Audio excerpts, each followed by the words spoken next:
SIG has a new competition gun in the form of the P365 DH3. It's a lightweight gun weighing only about 24 ounces and built on the P365 Fuse platform. So we take a look at it, compare it practically against some bigger guns, and kind of go from there. Welcome back, I'm David, and this is the SIG Sauer P365 DH3. If you've been here before, maybe check and see if you're still subscribed. That changes sometimes because YouTube.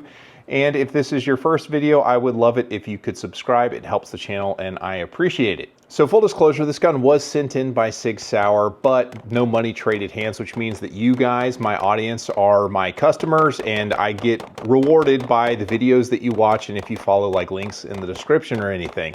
I'm not incentivized to say nice things about SIG.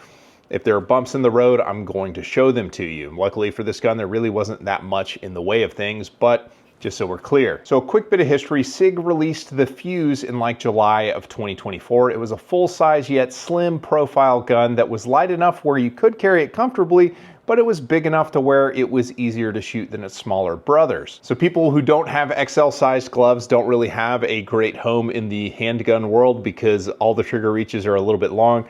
The P365 family of guns provides a platform that is more manageable for people with smaller hands. So SIG Sauer, in collaboration with one of their pro shooters, Daniel Horner, did what they do, which is they changed the color of the gun. They added some features in the form of the slide integrated expansion chamber, and voila, we have a new version of what would otherwise be something like the Fuse. So Daniel Horner, if you're not familiar with him, used to be on the Army marksmanship unit. He's a really good 3-gun competitor, and he is an absolute monster with a pistol as well.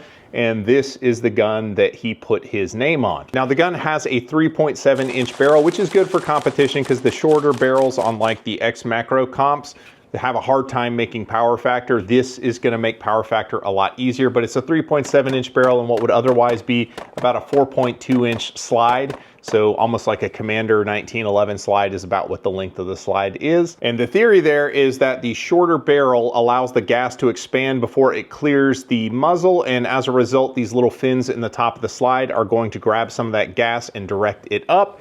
It's debated on the internet whether it does anything or not. I can show you in these frames from the slow motion video that some of the gas is absolutely going up there, and I can tell you, well, let's just get into it. So this gun is not unpleasant to shoot. It's a little bit snappy. The sights are tracking up and right. I can't get my grip to fix that because it's a skinnier grip and I've got fat paws.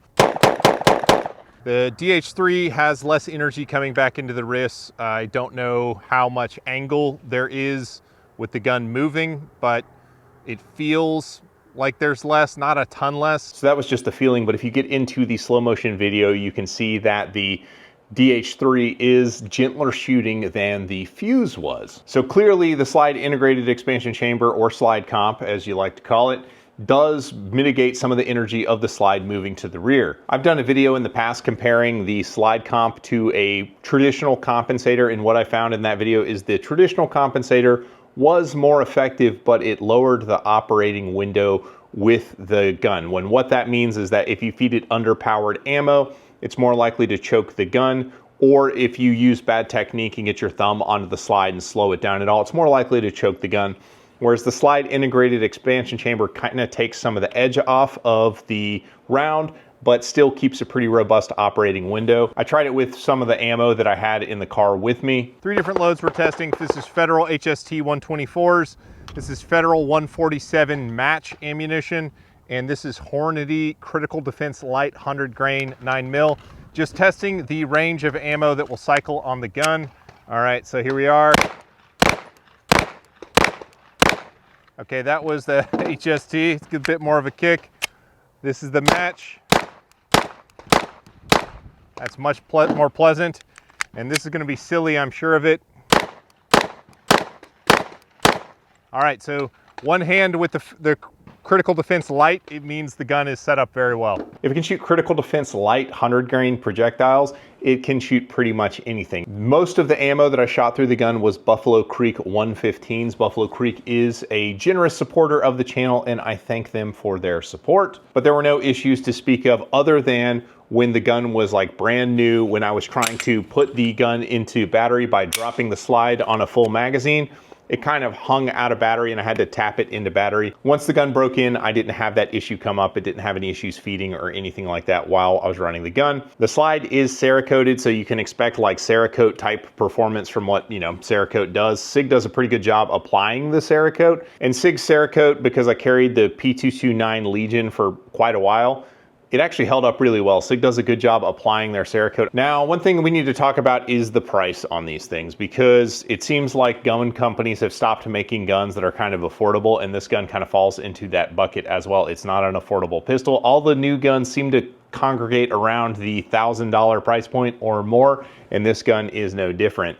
As you see it here with the SIG Romeo X enclosed SIG LOK compact optic. The SIG, guys, these names are just so long, just help. The Romeo X enclosed is a pretty great optic, actually. It keeps the window super low to the slide, so it actually co-witnesses with the night sights, and these are just standard height night sights. It gets the window like right on top of the slide, which is great because it makes the dot easier to find. The glass is super clear and it has a very good emitter, so it actually looks really good. This version of the gun with the optic mounted sells for about $1,200 is what I'm seeing on the internet right now. And if you were to get the iron-sighted version with no optic mounted on it yet, you could still put one on, then it sells for about $930. So it's a lot of money. It comes with one 17-round mag and two 21-round mags if you live in a free state, and if you don't, I'm sorry, you know what it comes with in those states. So that's obviously a lot of money, but there is like some kind of promotion going on through the end of May where they'll throw in a Vaultec LifePod 2.0.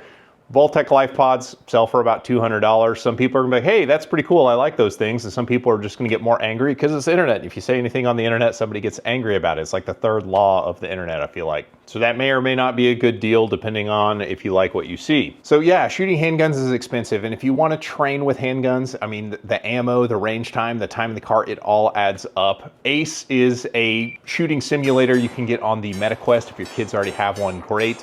For a couple cases of ammo, you can get a handset for the controller that even mimics the P365. So if this was your chosen platform, you can get a controller that closely mirrors it. They do 2011s and all that. And what the Ace trainer does is it basically tells you that you have a bad grip. If you don't grip the gun properly and you pull the trigger, the sights are going to deflect off target and you are going to miss virtually. Granted, there's no recoil, so it comes entirely down to your grip and your trigger press. And the trigger pull is weighted to feel like a real gun, kind of. There's weight in the controllers as well, so it's actually pretty good. If you follow the link in the description and use code HUMM, you can save some money on your Ace membership and handset. So check out Ace XR, there's a link in the description. Back to the gun, the grip on the DH3 is a fine fissured texture similar to other P365 variants with an aluminum magwell. The texture stops right around the trigger to give access to the mag release. That's kind of a good thing, bad thing. I don't love it right there, especially because I do have big hands and the grip is already very small for me. That there's no traction kind of resisting where the gun is trying to rotate and recoil. So I would prefer some more traction there. The trigger pull, if you've pulled the trigger on a P365, is basically the same as all the other P365s. They didn't do anything to the trigger. It's just kind of a standard P365 trigger pull, same length of pull. Coming up onto the slide, one thing that did change from the fuse is that the forward serrations aren't as shallow, and they added these go fast holes at the top of the gun, so the gun goes faster. Not really. But if you've spent time shooting both the X Macro or the fuse, you know that heat is a thing in kind of high burn range sessions. This gun didn't heat up as much as the other guns, and I think these speed holes actually have a lot to do with it. The barrel's exposed to more air so the heat can escape the slide, so the slide doesn't heat up as much. So I think that they actually are functional, which is pretty cool. I mean, all skinny guns heat up when they shoot, and this one, I mean, heats up, all guns heat up when they shoot. But it's not as bad as some of the other models. Now, because it's positioned as a competition gun, we got to shoot it against other competition guns, right? That's what we do. So I shot it against, in slow motion, the P226X Legion, which is a pretty awesome gun as well.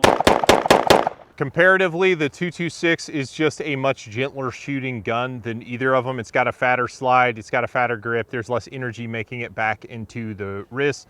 It just feels softer to shoot.